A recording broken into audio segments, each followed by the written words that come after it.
Thank you for listening to the Damage Report podcast, the show covering the true threats facing our country and what you can actually do about them. You can support this free podcast by leaving us a review and giving us a 5-star rating on Apple Podcasts or wherever you happen to be listening to it. Every review helps more people discover the show at no cost to you.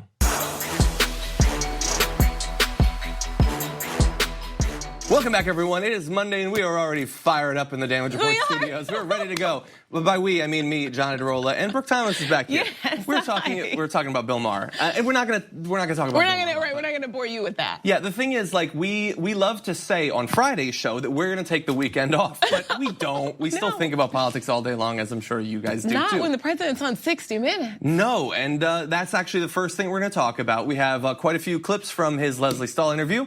It is bananas in the tradition of Gwen Stefani. We've also got the latest on the disappearance and likely murder of Jamal Khashoggi. A little bit later on, we've got right-wing mob violence, which is funny considering all last week the news was that lefties are out of control.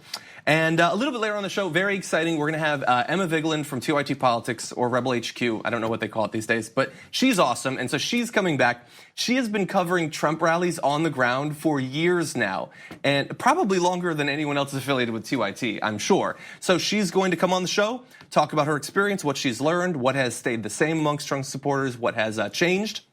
And later on in the show, I don't know if you heard, it's a small story, nobody's talking about it, but Elizabeth Warren had her DNA tested. So we're gonna break down whether that actually matters at all a little bit later on. So we're gonna start off with Leslie Stahl though. Donald Trump doesn't often do big sit-down interviews, and when he does, it tends to be with a random person from Fox News. They like spin a wheel or something like that. But he went on 60 Minutes this week, to his credit. And that's the last thing to his credit, because everything he said there was absolutely ridiculous. And so we've got a few different sections I want to talk about. But I want to start off with what he said about climate change, because last week we had that big IPCC report saying we have 12 years to do something about climate change. I think that's a conservative estimate, as these estimates often are. Or, the climate's wrecked and millions are going to die. And so does the president, who has previously said it's a hoax from the Chinese, actually care about it. They had this exchange. He said, I'm not denying climate change, but it could very well go back. We're talking about over millions. She says, but that's denying it, which is correct. He says, they say that we've had hurricanes that were far worse than what we just had with Michael. Who says that? They say. Trump. People say. People say that in the, yeah, but what about the scientists who say it's worse than ever? You'd have to show me the scientists because they have a very big political agenda, Leslie. So there's a couple things there. So he says, to those that are worried about climate change and think that we need to do something serious about emissions and then go farther, actually recapture and sequester carbon from the atmosphere, he says, don't worry, it may go back. So there's so many, just even with that little statement right there, just a little back and forth, which was like 10 seconds long, while watching it, there's so much wrong. And it kind of just like encompasses the issues when it comes to interviewing him or people who are representing him. You can't ask the same question over and over and over again, but people at home want you to, but just that proves that you're not gonna get a different answer. Digging in is not gonna give you anything different.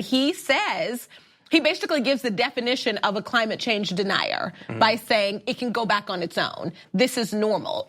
4 different answers basically get like the absolute definition of someone who, the basic definition of someone who denies climate change, but then says he's not denying climate change. And then she gives him specific scientists. She says, your people, this is who has said this. And then he says, but the people, well, who are they? We need to talk about a relatively new show called the Republic, or UNFTR. As a Young Turks fan, you already know that the government, the media, and corporations are constantly peddling lies that serve the interests of the rich and powerful. But now there's a podcast dedicated to unraveling those lies, debunking the conventional wisdom. In each episode of the Republic, or UNFTR, the host delves into a different historical episode or topic that's generally misunderstood or purposely obfuscated by the so-called powers that be. Featuring in-depth research, razor-sharp commentary, and just the right amount of vulgarity, the UNFTR podcast takes a sledgehammer to what you thought you knew about some of the nation's most sacred historical cows. But don't just take my word for it. The New York Times described UNFTR as consistently compelling and educational, aiming to challenge conventional wisdom and upend the historical narratives that were taught in school. For as the great philosopher Yoda once put it, "You must unlearn what you have learned." And that's true whether you're in Jedi training or you're uprooting and exposing all the propaganda and disinformation you've been fed over the course of your lifetime. So search for UNFDR in your podcast app today and get ready to get informed, angered, and entertained all at the same time.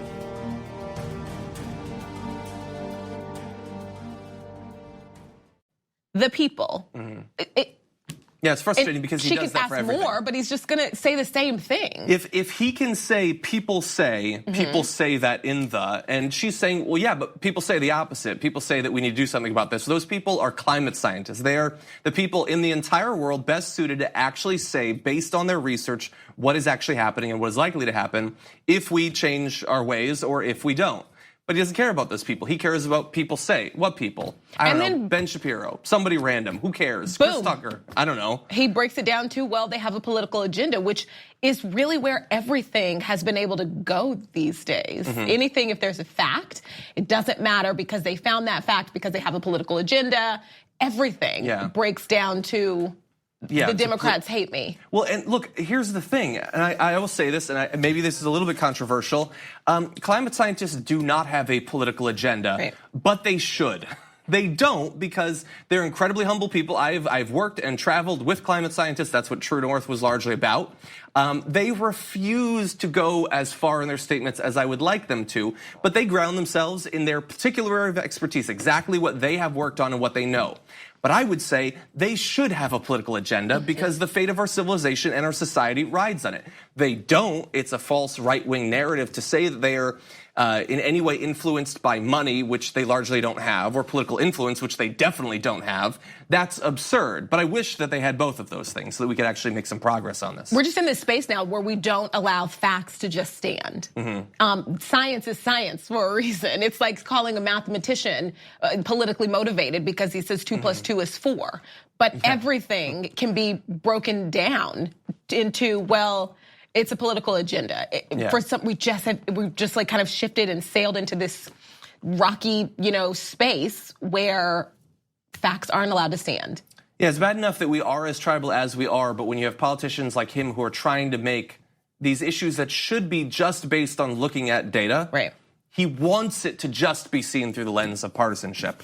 Which actually, it's telling on themselves because the reason you don't want to see the facts of climate change are because of your political agenda, but you're able to blame it. It's just so wrong. And here's the thing, to those who hear it may go back and think, oh, good. I mean, this has really been scary, all this stuff about climate change, people dying and the oceans rising. Wouldn't it be great if it just goes back? Well, here's the thing, he's not wrong. He's just being really deceptive. Yeah, it'll go back. If humanity gets wiped out, then eventually someday it'll go back. We'll grow enough trees that it'll, recapture the carbon. It just won't go back in time for humanity, which I think is an important thing. I would have added that to the statement.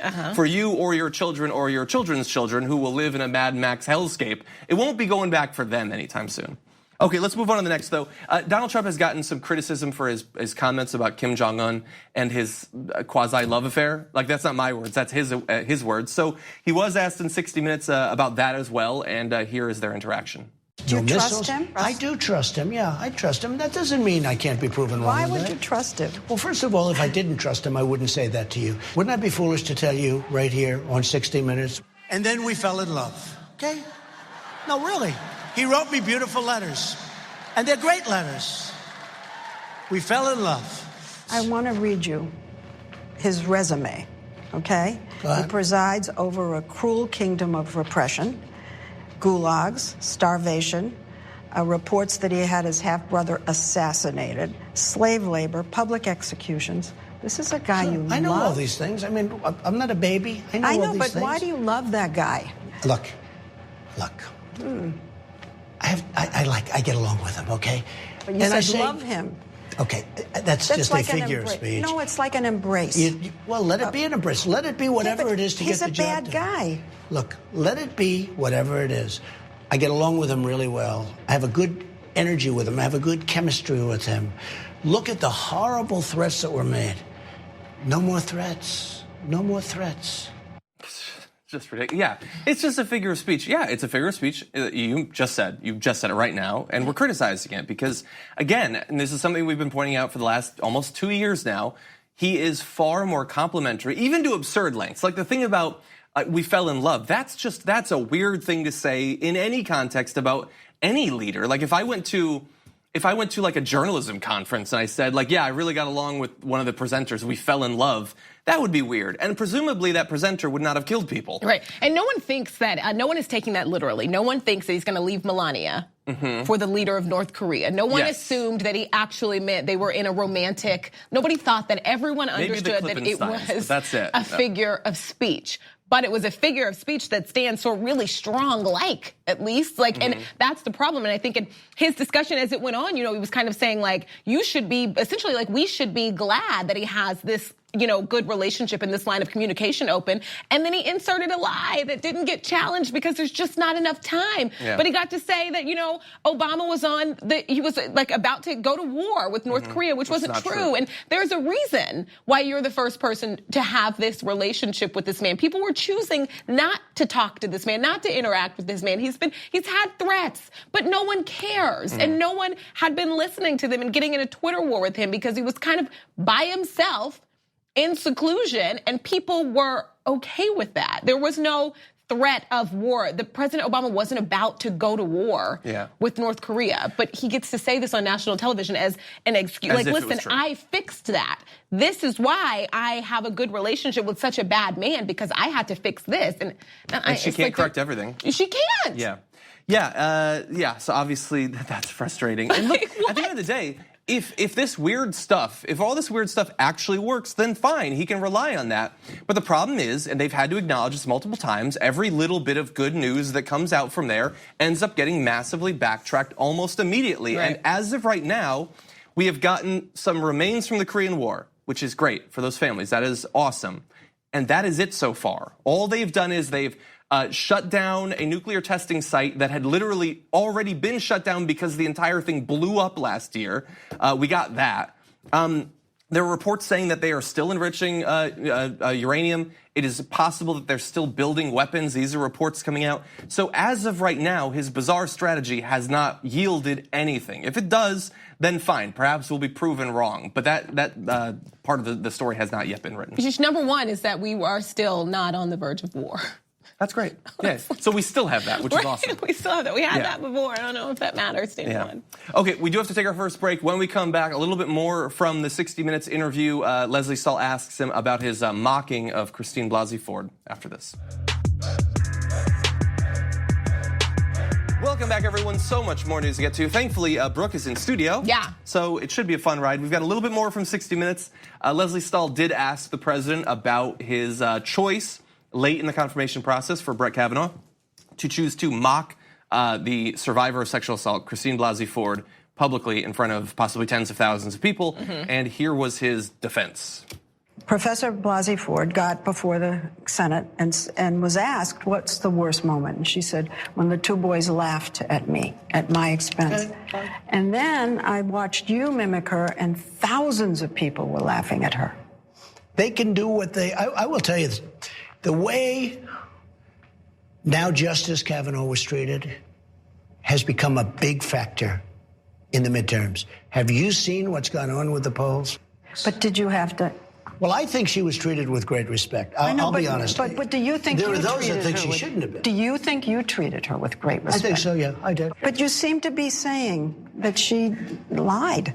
You know what? I'm not going to get into it because we won. It doesn't matter. Well, we won. So I mocked her, but it doesn't matter because we won. And look, politically, I guess he's not wrong. They won, and they've now got this guy possibly for decades. Morally and ethically, I think it's absolutely horrendous, and his defense of it was pretty bad too. But you also saw there, again, the difficulty in doing the job that she has to do. So he says it's become a big factor in the midterms. Have you seen the polls? The polls don't show any massive movement or anything like that. Maybe in North Dakota he's talking about, but not in general. But we're glossing over it. She initially says you made fun of her, and he does this. Right. Like, what a little prick thing to do. you little tiny little baby man. And for a guy who twice in the interview says, I'm not a baby, he certainly is acting like a baby pretty frequently there. Then he's asked about it. Right. He immediately pivots to how Brett Kavanaugh was attacked. So he can't defend what he did. Then, one of the most bizarre things, he said she was treated incredibly respectfully while being asked about mocking her publicly, and says there were people that thought she shouldn't have been. So while asked about why you were mocking a sexual assault survivor, he says there were people saying you should attack a sexual assault survivor. Yeah, there's people that want to murder people. There's people that want to, oh jeez, I shouldn't have dropped that. Sorry, I'm a little bit mad. There are people who want to do terrible, terrible things to this country, and the president is using the presence of awful people as a defense for the awful things that he has done? Yeah. There were two parts of that, and now three. As I'm just even thinking about that, there were a lot of spaces in there where, but it wasn't going to work to be this like combative back and forth, because a lot of times throughout the interview, if you watched, she was very calm, very polite, asking, very respectful, asking questions, but he kind of shot back at her as if it was how dare she, ask these questions of him. Yeah. So I think she was in a weird position, Leslie Stahl, just period. And also, this is the sitting president of the United States, and so you don't want to be like, rah, rah, rah. And she asks a question or makes a statement she wants him to respond to, and then if he says two things that aren't true in the midst of that, it's like there's too much going on for you that you can't break everything down. It's that debate tactic we talked about last week. I don't remember what it's called, but and it's not even watchable. It's what people think they want at home, but it's not what you want. To actually cut in constantly. Right, it's not what you want. Well, and think about, look, I think I didn't watch the entire thing, but the parts that I have watched, the most exciting parts, I thought she did a good job. I did too. The reason is, like, think about when you're not asking him tough questions. When he is just on a rally stage, he's talking. In one paragraph, he goes like this, like suddenly it's about Me Too, then it's about Pocahontas, and then it's about, like, if he's not under pressure, you can't get him to stick to a line of thought. So when he's trying to avoid you, there's no chance whatsoever at that point. He comes in with points, and he does a great job at sticking to them. Two parts of this that were, I think, bothersome for a lot of people watching. One, the use of the word won. We won. I actually don't have a problem at this point with him not calling her a flat out liar. That's kind of what he's saying, what he's implying. But at this point, why abuse her, even more? But saying we won, the idea that kind of a confirmation hearing when it comes to, which is something that should happen when it comes to a lifetime appointment as a justice on the Supreme Court, should be looked at as a battle to win from the president, who is supposed to be representing all people. And I think that was weird for a lot of people to see, just kind of this, no, we won, I won. He talks about it like a Fox News pundit would talk about it. It's like a game, like it's a football game. But then also, he did kind of touch on the fact that him mocking her worked. And unfortunately, he's right. It upset a lot of people and it hurt a lot of people, but I think it also provided a shield that a lot of those on the fence senators that we watched and that we heard, they were so on the fence. I think they saw him going the lowest of the low and it not changing how his base felt about him.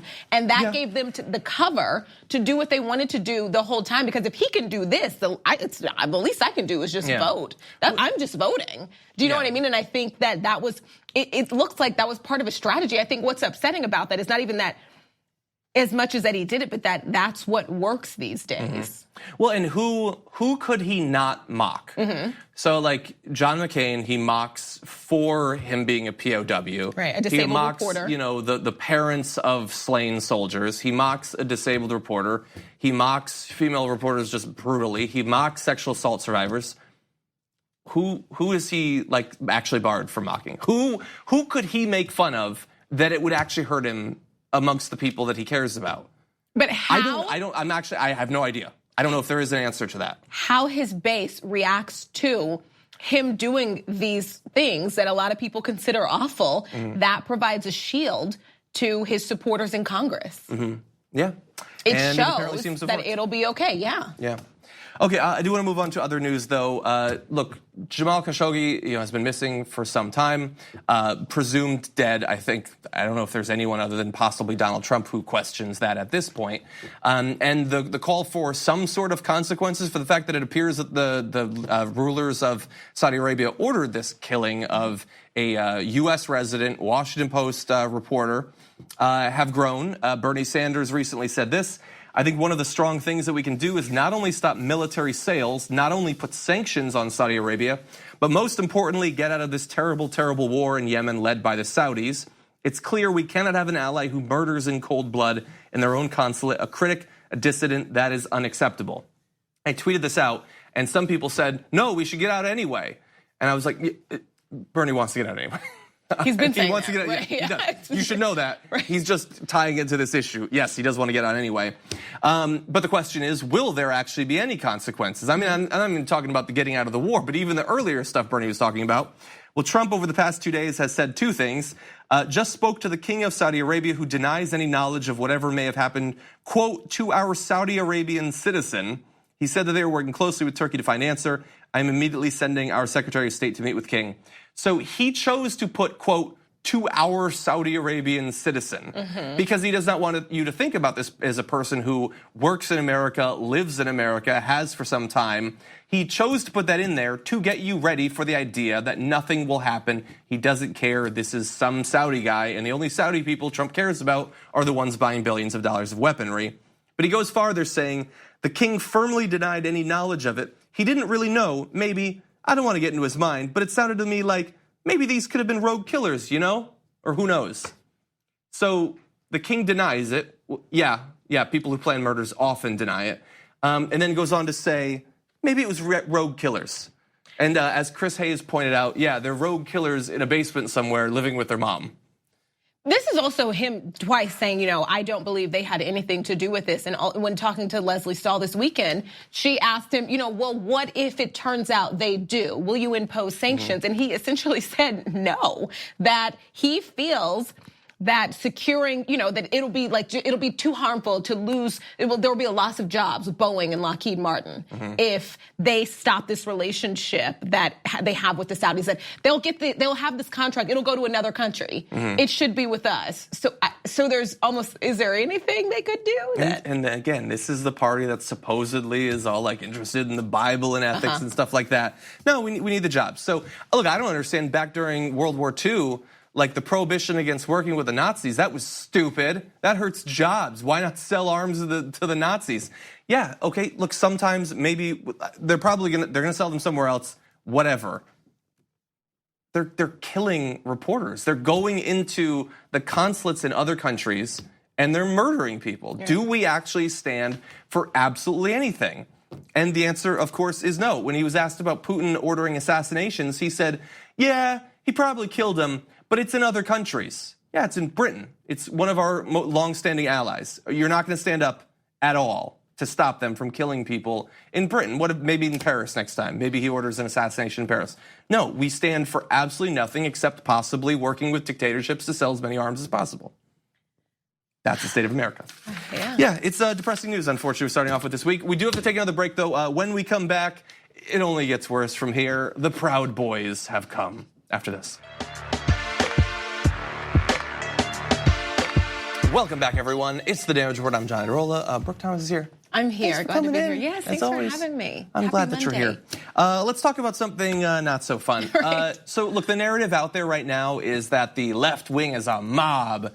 There's just everywhere you look, rampaging through the streets, these women who've been raped. Why don't they calm down? That is literally what Republican politicians are saying. Mitch McConnell and Donald Trump are both saying that this is going to win the midterms for the Republicans. And in the meantime, there's actual violence going on. It happened in New York over the weekend. Let's see, it's a far-right group called the Proud Boys. That's what they call themselves. They got violent in the streets of New York. This is Friday night after a speech by the group's leader, Gavin McInnes.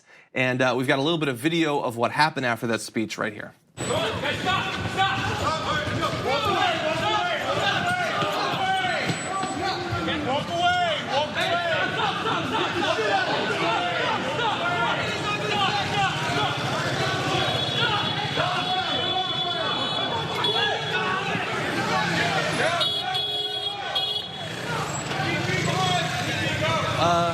Isn't Isn't America a great place these days? So look, they gathered all these guys who associate with Gavin McInnes, who's one of the worst people in this country. They call themselves the Proud Boys, to give you an idea of where they come from in terms of politics and masculinity and all that.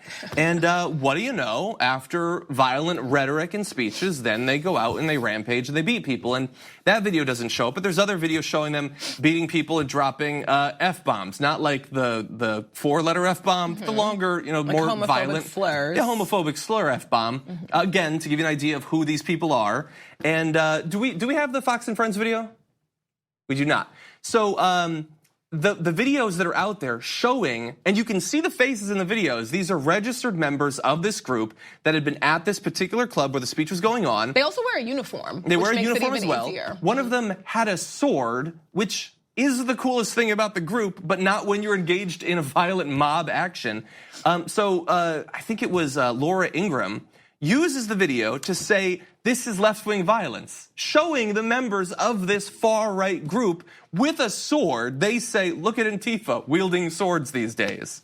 And so the facts just cannot penetrate the body armor that these right-wing pundits have. There are right-wing groups rampaging through the streets of New York, beating people after getting riled up by their far-right leader, and that is just proof that this narrative of left-wing violence is true. And like peaceful protests are never really peaceful, and that you should always kind of beware of people who are protesting racism. Yeah, and look, there were arrests apparently of the people being beaten there. A senior staff attorney at There's still some confusion about that, right? The 3 people that were arrested. Yes, but we do have some information. A senior staff attorney at Legal Aid Society in the city, which often defends protesters who are arrested among other pro bono clients, tweeted that she, quote, confirmed the people arrested are anti-racist protesters. And so that seems pretty clear. I saw a tweet just in our last break of one of the local precincts of the police saying that we're looking for information, we're trying to track people down, when again, we know exactly who these people are. They are registered guests at that club, and the police are not interested. They're not doing any sort of real investigation. This is a Kavanaugh level investigation, and I don't think we should necessarily be surprised. Gavin McInnes said today, I have a lot of support in the NYPD, and I very much appreciate that. Well, he should appreciate it, because it apparently is going to protect him and his members from legal consequences for their acts of violence. Yeah. We have a quote as well from Governor Cuomo, who said, hate cannot and will not be tolerated in New York. Here's a message from a Queens boy to the so-called Proud Boys. New York has zero tolerance for your BS, except for possibly the NYPD. They seem to have a bit of tolerance. Seems to me. Yeah. Like I'm at a loss for words. What do you say about this, honestly? Like, this is not, what do you say about this? I think the biggest issue for me is, well, obviously, the beating and the homophobic slurs, but the narrative that peaceful protesters always are just at the brink of violence. Yeah. Well, and the thing that scares me is that this fits into a pattern that we've seen in California as well, where if there is this awful group coming out here and they're wielding guns, they have other weapons and stuff like that. We've seen at various rallies, they're willing to fire those weapons. They drive cars into people. And there are protesters. The police always go after the protesters. They never go after the people. Like you can run past the police, sock someone in the face, and the police will arrest the person you hit. Right, like let the Klan speak. Common. They deserve to speak. It's like, what do you do? Yeah, yeah. Well, hopefully you stand against violence. But again, like this is what these groups are for. Like, I don't want to make too many allusions historically because you're not supposed to do that or whatever. But there are always grassroots groups like this that want to be the boots on the ground that start the violence that really gets this thing growing. And look, the Proud Boys are a part of that. That's what they're there for. They're not there because they're so proud of being boys and they're just talking about like techniques for being a better dad. No, they're there to bash some skulls. That's what they want to do. And they have the cover of groups like Fox News that are never going to tell it like it is. They're going to pretend that these groups were just getting together to talk about their favorite beer or something. I don't know. It's really worrisome to see violence like this becoming more and more common and have, a significant influential part of the media providing official cover for it. Right. The man who used his car in Charlottesville like he was on a video game of killing people. He was a member of this group, right? No, I don't know. As far as I know, he wasn't a member of this group, but he was just a neo-Nazi rallying, with other neo-Nazis. As far as I know, he wasn't a part of this group. That's possible. We'll check it during the break. Okay, so we're going to take a break. Very excited that when we come back, Emma Vigeland is going to be here. She's going to be talking about her history of covering Trump rallies, what she has learned, and also what has changed over time at these rallies. We'll break that down after this.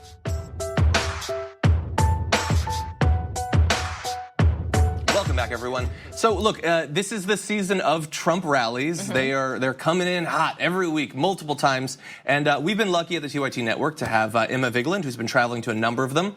Here is a clip from a recent Trump rally that she covered in Pennsylvania. It's just a total leftist thing. A total left. I mean, the women, half of them, I'm not saying all of them, but there's some of them that are paid. Other ones, I'm sure they've been abused.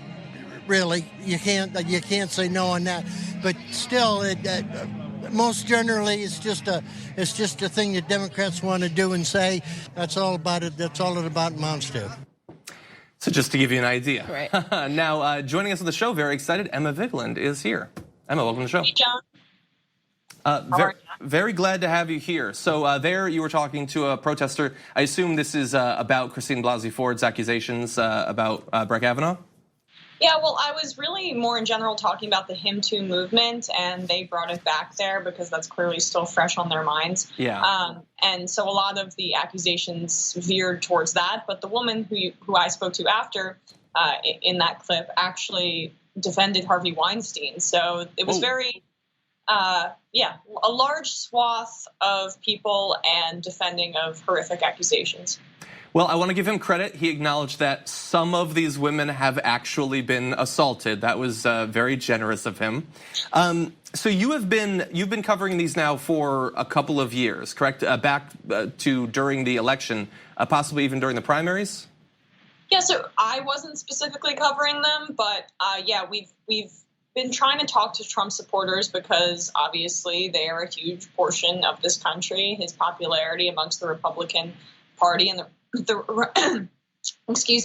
Republican base is around like 86, 87%. So I think it's important to understand what they think. Now, I'm not actually fishing for these horrific answers. When I get them, I'm going to include them in the video, of course, but some people give me more measured answers. Most of the time, the people that are more measured about it just don't want to talk to me. Yeah. The younger people, too, when they hear TYT, they run for the hills. That's why it's mostly old people that I'm speaking to. Yeah. Because they don't know who we are. Exactly. So we have an idea built up about Trump supporters, and especially the sorts of supporters that would go to a Trump rally. In your experience talking to many of these people, in what ways is this sort of set of stereotypes of the deplorables or whatever accurate, and in what ways is it inaccurate? So it's fairly accurate in the sense that they have racist views. They try to cloak them, but when you press them, it's pretty clear.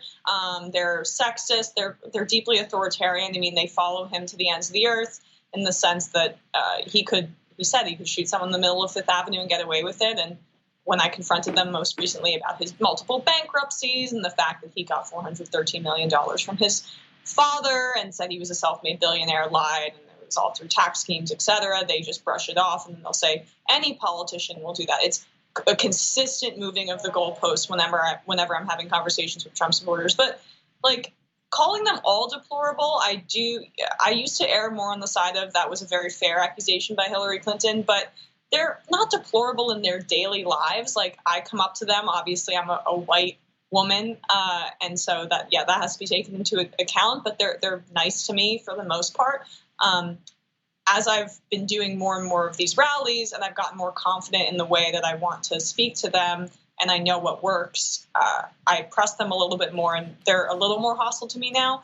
But for the most part, they're kind to me and kind to my face. It's just when you press them on political issues, they're deplorable. Mm. Emma, I wanted to ask you a question because I watched the piece in horror. Every single answer back to back, there were different levels of horror. There was a mother who was essentially like blaming sexual assault victims, their clothing. Don't ask for it. Wear, tighten up or button up or something like that. But you mentioned people off camera having more measured answers. That was my first thought. What were there people on the other side of even just this conversation of the Him Too movement? Were there people who gave like answers or responses behind the scenes on the other side of this scale of horror? So what I meant more by that is that the people who are more measured don't really want to talk to me. The people who are the most animated and the most willing to speak to a reporter because they're the most confident in their viewpoint are the people that are the most deplorable. So most of the time when people are more like, yeah, I believe women, whatever, they'll just kind of go away and not really want to give me an answer or speak to me on camera. The people that are the craziest are the ones who really, they want to tell the reporter what they think. So I do want to ask you, though, obviously he's still incredibly popular and there are people coming to his rallies, even after all this time. But while you've been talking to these people, is there anything that stands out that has actually either worried some of the supporters or made them question him even a little bit? Are there any issues or events that stand out? It's hard for me to think of one. I guess the one that they were the most unsure of was the Russia investigation. A lot of times people would say, well, why is it taking so long? But half of them would say, well, Mueller needs to continue with the investigation. We'll see what it turns out. Now, their amount of, measuredness on this issue could change once results start coming in and say if Donald Trump's actually indicted. But for that, they're a little bit more reasonable. Okay. And sort of similar, obviously, like the people who come to his rallies, those are the people who love him most. But are there any potential challengers either inside of the Republican Party or potential Democratic nominees that they have any interest in whatsoever? So I actually was very curious about that exact question, John, and I asked them about Bernie Sanders and how they felt about him. I would say around 60% said socialist, Venezuela, right? Mm-hmm. No. And then around 40% were like, Bernie Sanders is a good guy. So that was kind of what I expected.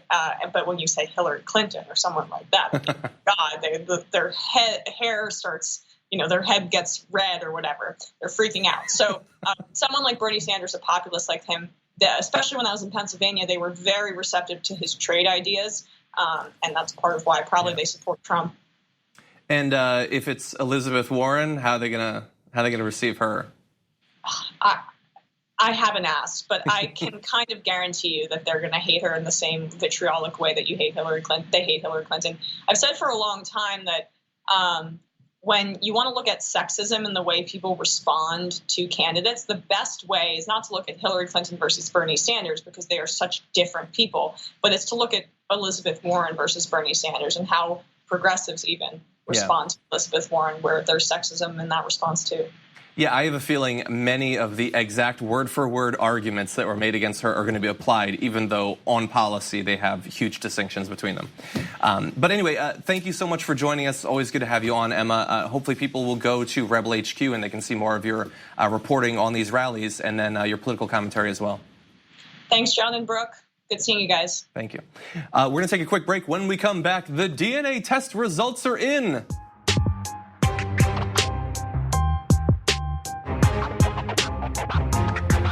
Okay, so Elizabeth Warren's DNA test results are in, but will it matter?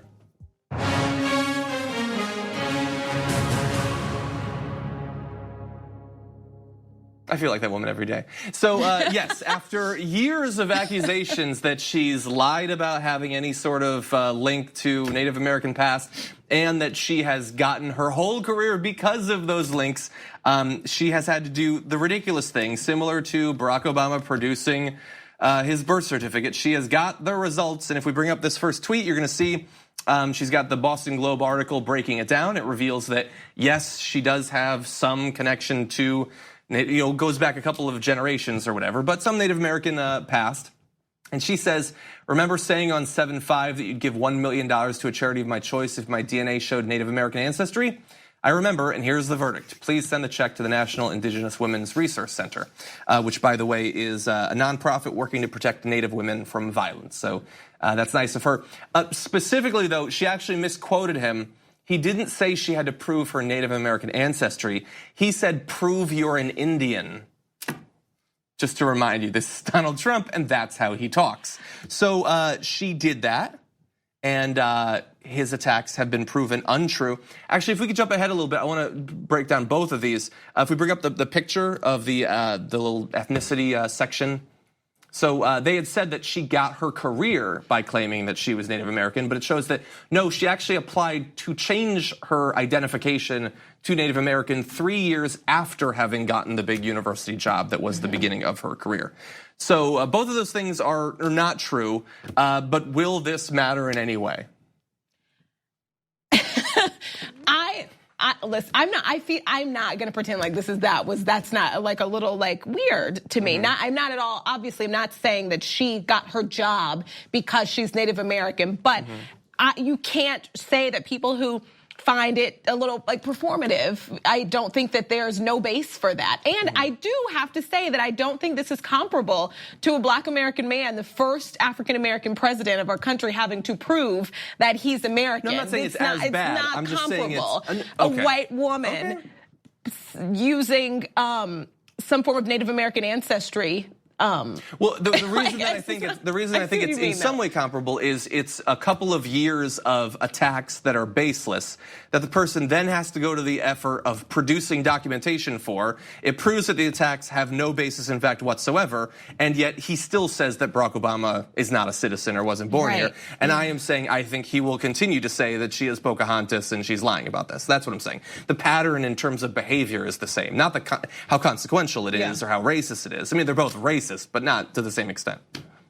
Yeah. But okay, so more specifically then, do you believe that this will change the way Donald Trump talks about Elizabeth Warren? No, because as we started the show off with, facts don't matter anymore. It's this is like kind of like the theme of 2018.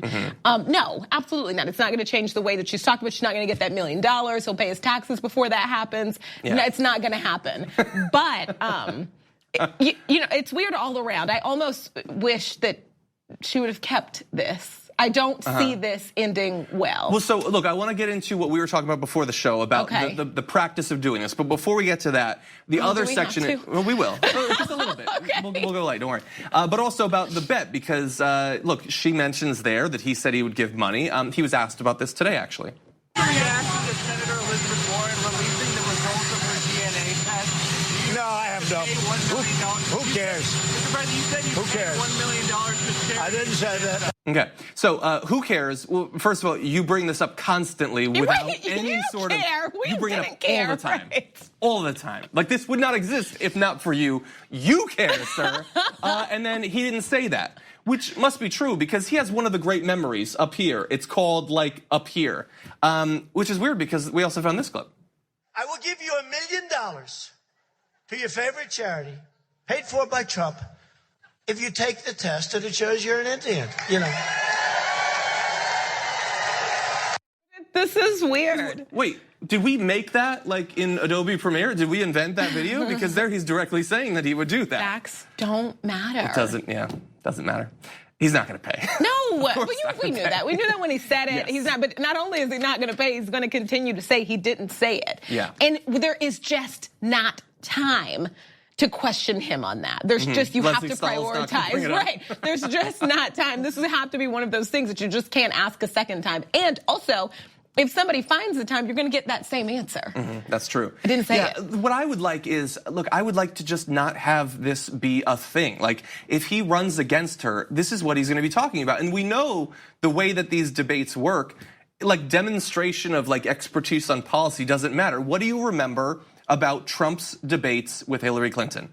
Him looming behind her like some bizarre gargoyle and him yelling, "No puppet." That's what you remember. What did Hillary Clinton say about, minimum wage? I don't know. Who remembers that stuff? So you're going to remember him literally throwing a 23andMe kid at her across the stage, because that is what our politics is these days. It is also fascinating, though, kind of this like narrative that just constantly shifts. It's like, is it good or bad to be a marginalized group in America? Because there is a large group of people that vilify people of color, people of religions that are not Christianity.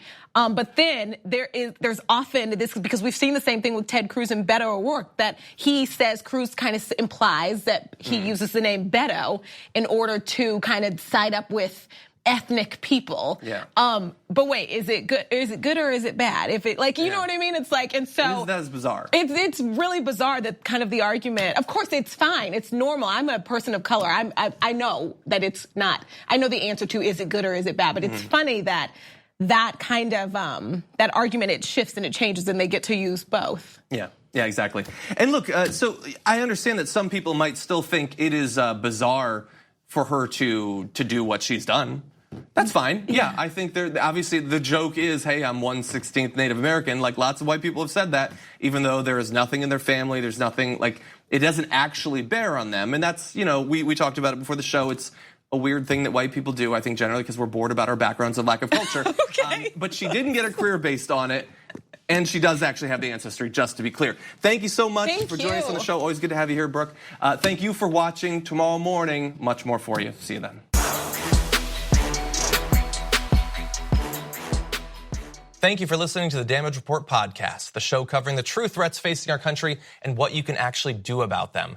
You can support this free podcast by leaving us a review and giving us a 5-star rating on Apple Podcasts or wherever you happen to be listening to it. Every review helps more people discover the show at no cost to you. Thanks for listening to the full episode of The Damage Report. Support our work, listen ad-free, access members-only bonus content, and more by subscribing to Apple Podcasts at apple.co/TYT. I'm your host, John Adarola. I'll see you soon.